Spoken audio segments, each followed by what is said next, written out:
ಮಹಿಳೆಯರಿಗೆ ಒಂದು good news. Karnataka ಸರ್ಕಾರ ಯೋಜನೆಯೊಂದರಲ್ಲಿ ಭರ್ಜರಿ ಬದಲಾವಣೆ ತಂದಿದೆ. ಇನ್ಮುಂದೆ ಸ್ವಂತ ಜಮೀನು ಇಲ್ಲದ ಮಹಿಳೆಯರು ಭೂ ಒಡೆಯರಾಗಬಹುದು. ಹಾಗಿದ್ರೆ ಏನಿದು ಯೋಜನೆ? ಇದರಲ್ಲಿ ಎಷ್ಟು ಹಣ ಸಿಗುತ್ತೆ? ಇದನ್ನ ಪಡೆಯೋದಕ್ಕೆ ಇರುವಂತ ಅರ್ಹತೆ ಏನು? ಅರ್ಜಿ ಹಾಕೋದು ಹೇಗೆ? ಎಲ್ಲ ಡೀಟೇಲ್ಸ್ ಅನ್ನ ಕೊಡ್ತೀನಿ. ಸೊ ಈ ವಿಡಿಯೋನ ಕಂಪ್ಲೀಟ್ ಆಗಿ ನೋಡಿ. ಹಾಯ್ ಹಲೋ ನಮಸ್ಕಾರ, ವೆಲ್ಕಮ್ ಟು ಬಾಸ್ವಾಲಾ ಡೈಲಿ. ನಾನು ಶೇಷಕೃಷ್ಣ ಭಟ್. ಹೌದು, ರಾಜ್ಯದ ಮಹಿಳೆಯರಿಗೆ ಇದು ಗುಡ್ ನ್ಯೂಸ್. ಸ್ವಂತ ಜಮೀನು ಇಲ್ಲದ ಕೃಷಿ ಕಾರ್ಮಿಕ ಮಹಿಳೆಯರು ಇನ್ನು ಮುಂದೆ ತಾವೇ ಭೂ ಒಡೆಯರಾಗಬಹುದು. ಹೌದು, ಕರ್ನಾಟಕ ಸರ್ಕಾರ ಈ ಭೂ ಒಡೆತನ ಯೋಜನೆಯಲ್ಲಿ ಭರ್ಜರಿ ಬದಲಾವಣೆಯನ್ನ ತಂದಿದೆ. 2026 ಸಾಲಿಗೆ ಅನ್ವಯವಾಗುವಂತೆ ಸಹಾಯಧನದ ಮೊತ್ತವನ್ನ ಗಣನೀಯವಾಗಿ ಹೆಚ್ಚಿಸಲಾಗಿದೆ. ರಾಜ್ಯದ ಪರಿಶಿಷ್ಟ ಜಾತಿ ಮತ್ತು ಪರಿಶಿಷ್ಟ ಪಂಗಡದ ಮಹಿಳೆಯರಿಗೆ ಇದು ಸಿಹಿ ಸುದ್ದಿ ಅಂತಾನೆ ಹೇಳ್ಬೋದು. ಹಾಗಿದ್ರೆ ಮೊದಲನೆಯದಾಗಿ ಇದು ಏನು ಯೋಜನೆ ಅಂತ ತಿಳ್ಕೊಳ್ಳೋಣ. ನೋಡಿ, ಇದು ನಮ್ಮ ರಾಜ್ಯದ ಪರಿಶಿಷ್ಟ ಜಾತಿ ಎಸ್ಸಿ ಮತ್ತು ಪರಿಶಿಷ್ಟ ಪಂಗಡದ ಅಂದ್ರೆ ಎಸ್ಟಿ ಭೂಹೀನ ಮಹಿಳಾ ಕೃಷಿ ಕಾರ್ಮಿಕರಿಗಾಗಿ ಇರುವಂತ ಯೋಜನೆ. ಅಂದ್ರೆ ಯಾರ ಹತ್ತಿರ ಸ್ವಂತ ಜಮೀನು ಇಲ್ವೋ ಅಂತಹ ಮಹಿಳೆಯರಿಗೆ ಕೃಷಿ ಭೂಮಿಯನ್ನ ಕೊಡಿಸೋದು ಈ ಯೋಜನೆಯ ಉದ್ದೇಶ.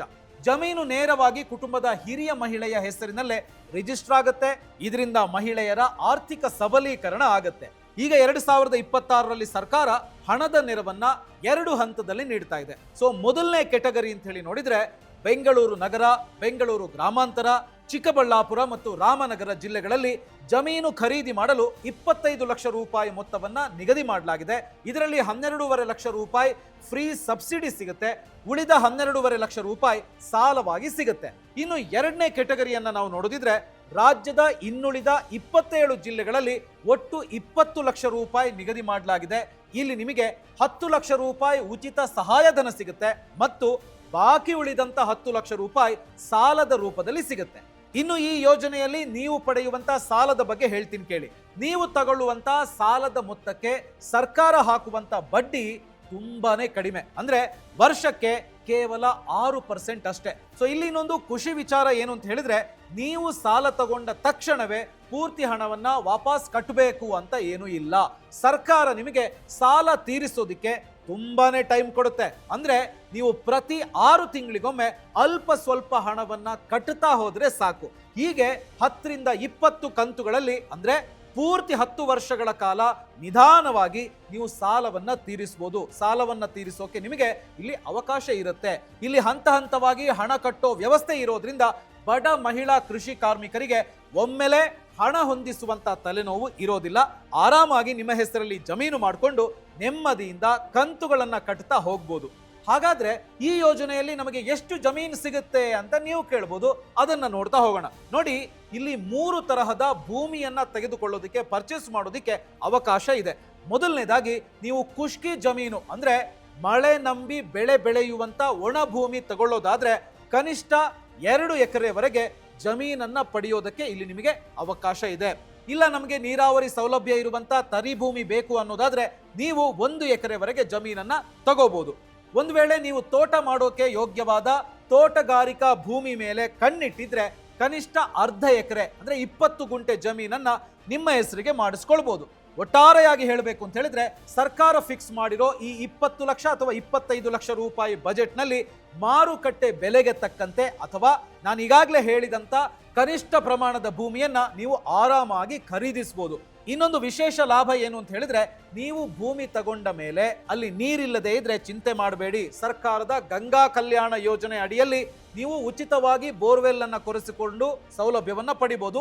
ಗಂಗಾ ಕಲ್ಯಾಣ ಯೋಜನೆ ಬಗ್ಗೆ ನಮ್ಮ ಚಾನೆಲ್ ನಲ್ಲಿ ಡೀಟೇಲ್ ಆಗಿರುವಂತಹ ವಿಡಿಯೋ ಇದೆ. ಅದರ ಲಿಂಕ್ ಅನ್ನು ಕೂಡ ನಾನು ಡಿಸ್ಕ್ರಿಪ್ಷನ್ ಅಲ್ಲಿ ಕೊಟ್ಟಿರ್ತೀನಿ, ಒಂದ್ಸಲ ಅದನ್ನ ನೋಡಿ. ಹಾಗಿದ್ರೆ ಭೂ ಒಡೆತನ ಯೋಜನೆಯನ್ನ ಪಡೆಯೋದಕ್ಕೆ ಅರ್ಹತೆ ಏನು? ನೋಡಿ, ಈ ಯೋಜನೆಯ ಲಾಭವನ್ನ ಪಡಿಬೇಕು ಅಂತ ಹೇಳಿದ್ರೆ ಒಂದಷ್ಟು ಅರ್ಹತೆಗಳಿರಬೇಕಾಗುತ್ತೆ. ಅದೇನೇನು ಅಂತ ಹೇಳಿದ್ರೆ, ಮೊದಲನೇದಾಗಿ ಅರ್ಜಿದಾರರು ಪರಿಶಿಷ್ಟ ಜಾತಿ ಎಸ್ಸಿ ಅಥವಾ ಪರಿಶಿಷ್ಟ ಪಂಗಡ ಎಸ್ಟಿಗೆ ಸೇರಿದವರಾಗಿರಬೇಕು. ನೀವು ಮತ್ತು ನಿಮ್ಮ ಕುಟುಂಬದವರು ಭೂರಹಿತ ಕೃಷಿ ಕಾರ್ಮಿಕರಾಗಿರಬೇಕು. ಅಂದ್ರೆ ನಿಮ್ಮ ಹೆಸರಲ್ಲಿ ಬೇರೆ ಯಾವುದೇ ಕೃಷಿ ಜಮೀನು ಇರಬಾರ್ದು. ಈ ಸೌಲಭ್ಯ ಸಿಗೋದು ಕೇವಲ ಭೂಹೀನ ಮಹಿಳಾ ಕೃಷಿ ಕಾರ್ಮಿಕರಿಗೆ ಮಾತ್ರ ಅನ್ನೋದು ನಿಮಗೆ ಗೊತ್ತಿರಲಿ. ಇನ್ನು ನೀವು ಕಡ್ಡಾಯವಾಗಿ ಕರ್ನಾಟಕ ರಾಜ್ಯದ ನಿವಾಸಿಯಾಗಿರಬೇಕು. ಅರ್ಜಿದಾರರಾಗಲಿ ಅಥವಾ ಅವರ ಕುಟುಂಬದವರಾಗಲಿ ಯಾವುದೇ ಸರ್ಕಾರಿ ಅಥವಾ ಅರೆ ಸರ್ಕಾರಿ ಕೆಲಸದಲ್ಲಿ ಇರಬಾರ್ದು. ಇನ್ನು ನೀವು ಯಾರಿಂದ ಜಮೀನು ಖರೀದಿಸ್ತೀರೋ ಆ ಮಾಲೀಕರು ಪರಿಶಿಷ್ಟ ಜಾತಿ ಅಥವಾ ಪರಿಶಿಷ್ಟ ಪಂಗಡಕ್ಕೆ ಸೇರಿದವರಾಗಿರಬಾರ್ದು. ಇದು ತುಂಬಾ ಮುಖ್ಯವಾದಂತ ಪಾಯಿಂಟ್.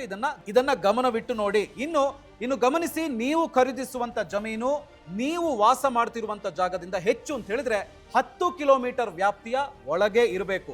ತುಂಬಾ ದೂರದ ಜಮೀನನ್ನ ನಾನು ತಗೊಳ್ಬೇಕು ಅಂತ ಇದ್ದೀನಿ ಅಂತ ಹೇಳಿದ್ರೆ ಅದು ಇದರಲ್ಲಿ ಆಗೋದಿಲ್ಲ.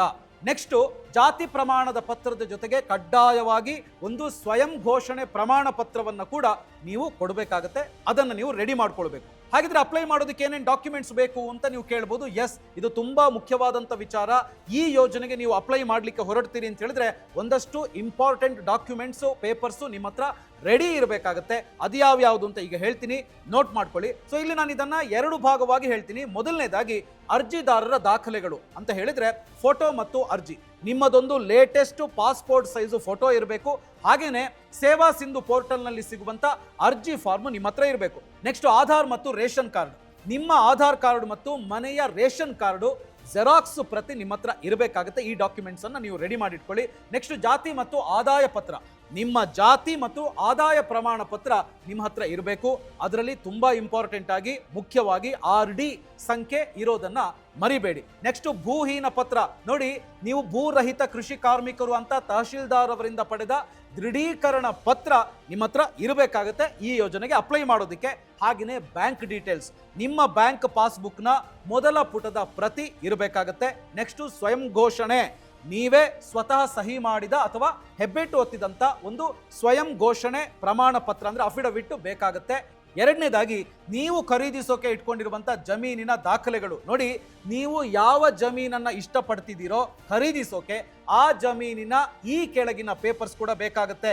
ಜಮೀನಿನ ವಿವರ ಮತ್ತು ಅದಕ್ಕೊಂದು ಸಣ್ಣ ಪ್ರಾಜೆಕ್ಟ್ ರಿಪೋರ್ಟ್ ಅಂದ್ರೆ ಯೋಜನೆಯ ವರದಿ ಅಂತ ಹೇಳ್ತೀವಿ, ಅದಿರಬೇಕಾಗುತ್ತೆ. ನೆಕ್ಸ್ಟು, ಜಮೀನಿನ ಮಾಲೀಕರ ವಂಶಾವಳಿ. ಇದು ವಿಲೇಜ್ ಅಕೌಂಟೆಂಟ್ ಅಥವಾ ಗ್ರಾಮ ಲೆಕ್ಕಾಧಿಕಾರಿಗಳಿಂದ ದೃಢೀಕರಿಸಲ್ಪಟ್ಟಿರಬೇಕು. ಗಮನವಿಟ್ಟು ಕೇಳಿ. ಹಾಗೆಯೇ ಕಳೆದ 13 ವರ್ಷಗಳ EC ಅಂದ್ರೆ ಋಣಭಾರ ಇಲ್ಲದಿರುವಂತದ್ರ ಬಗ್ಗೆ ಸರ್ಟಿಫಿಕೇಟ್ ಇರಬೇಕಾಗುತ್ತೆ. ಜಮೀನು ಮಾರೋ ಮಾಲೀಕರಿಂದ ಒಂದು ಮುಚ್ಚಳಿಕೆ ಪತ್ರ ಬೇಕಾಗುತ್ತೆ. ಇದಕ್ಕೂ ಕೂಡ ಗ್ರಾಮ ಲೆಕ್ಕಾಧಿಕಾರಿಗಳ ಸಹಿ ಇರಬೇಕಾಗತ್ತೆ. ಕೊನೆಯದಾಗಿ, ಜಮೀನಿನ ಗಡಿ ಗುರುತು ಮಾಡಿ ಹಸ್ತಾಂತರಿಸಿರುವ ಬಗ್ಗೆ ಒಂದು ಮಹಜರ್ ಪ್ರತಿ ಕೂಡ ಇರಬೇಕಾಗುತ್ತೆ. ಸೊ ಈಗ ನೀವು ಕೇಳ್ಬೋದು, ಇಷ್ಟೆಲ್ಲ ಡಾಕ್ಯುಮೆಂಟ್ಸ್ ನನ್ನ ಹತ್ರ ಇದ್ರೆ ಹಾಗಿದ್ರೆ ಅಪ್ಲೈ ಮಾಡೋದು ಹೇಗೆ ಅಂತ.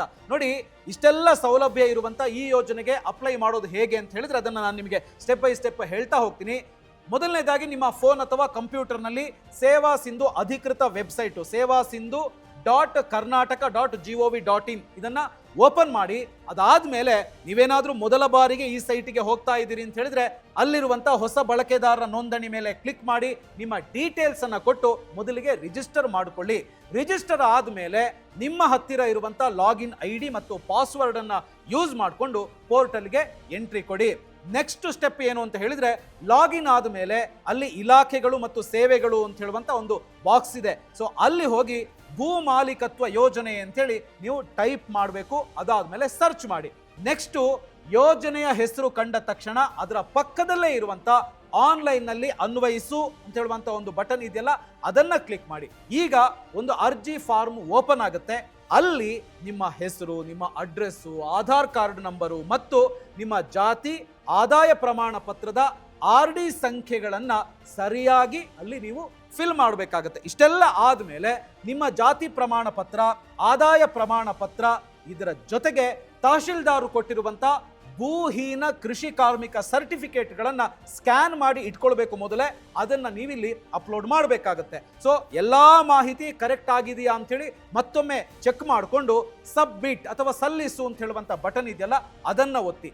ಅರ್ಜಿ ಸಲ್ಲಿಕೆಯಾದ ಮೇಲೆ ನಿಮಗೆ ಒಂದು ಅಕ್ನಾಲಜ್ಮೆಂಟ್ ಅಥವಾ ಸ್ವೀಕೃತಿ ಪತ್ರ ಅಥವಾ ಟೋಕನ್ ಸಂಖ್ಯೆ ಸಿಗುತ್ತೆ. ಸೊ ಅದನ್ನ ನೀವು ಇಟ್ಕೊಳ್ಬೇಕಾಗತ್ತೆ. ಅದನ್ನ ಪ್ರಿಂಟ್ ತಗೊಂಡು ಅಥವಾ ಫೋನ್ನಲ್ಲಿ ಫೋಟೋ ತಗೊಂಡು ಜಾಗರೂಕತೆಯಿಂದ ನೀವು ಇಟ್ಕೊಳ್ಬೇಕು. ಯಾಕೆ ಅಂತ ಹೇಳಿದ್ರೆ ಮುಂದೆ ನಿಮ್ಮ ಅರ್ಜಿಯ ಸ್ಟೇಟಸ್ ಅನ್ನ ಚೆಕ್ ಮಾಡೋದಿಕ್ಕೆ ಇದು ಬೇಕಾಗತ್ತೆ. ಸೊ ಹೆಲ್ಪ್ ಲೈನ್, ನಿಮಗೆ ಇನ್ನೂ ಕೂಡ ಏನಾದರೂ ಡೌಟ್ ಇದ್ರೆ ಅಥವಾ ಹೆಚ್ಚು ಮಾಹಿತಿ ಬೇಕಿದ್ರೆ ಸರ್ಕಾರದ ಅಧಿಕೃತ ಸಹಾಯವಾಣಿ ಸಂಖ್ಯೆ 9482300400 ಸ್ಕ್ರೀನ್ ಮೇಲೆ ನೀವು ನೋಡ್ಬೋದು. ಇದಕ್ಕೆ ಕಾಲ್ ಮಾಡ್ಬೋದು. ಸೊ ಇದೊಂದು ಒಳ್ಳೆ ಯೋಜನೆ. ನಿಮ್ಮ ಪರಿಚಯದಲ್ಲಿ ಯಾರಾದರೂ ಭೂಹೀನ ಮಹಿಳಾ ಕೃಷಿ ಕಾರ್ಮಿಕರು ಇದ್ರೆ ಅವರಿಗೆ ಈ ವಿಡಿಯೋನ ಶೇರ್ ಮಾಡಿ. ನಿಮಗೆ ಈ ಮಾಹಿತಿ ಇಷ್ಟ ಆಗಿದೆ ಅಂದ್ರೆ ಲೈಕ್ ಮಾಡಿ, ಹಾಗೆಯೇ ಬಾಸ್ವಾಲಾ ಡೈಲಿ ಚಾನಲ್ ಅನ್ನ ಸಬ್ಸ್ಕ್ರೈಬ್ ಮಾಡಿ. All the best. ಬಾಸ್ವಾಲಾ, ಬಿ ದ ಬಾಸ್.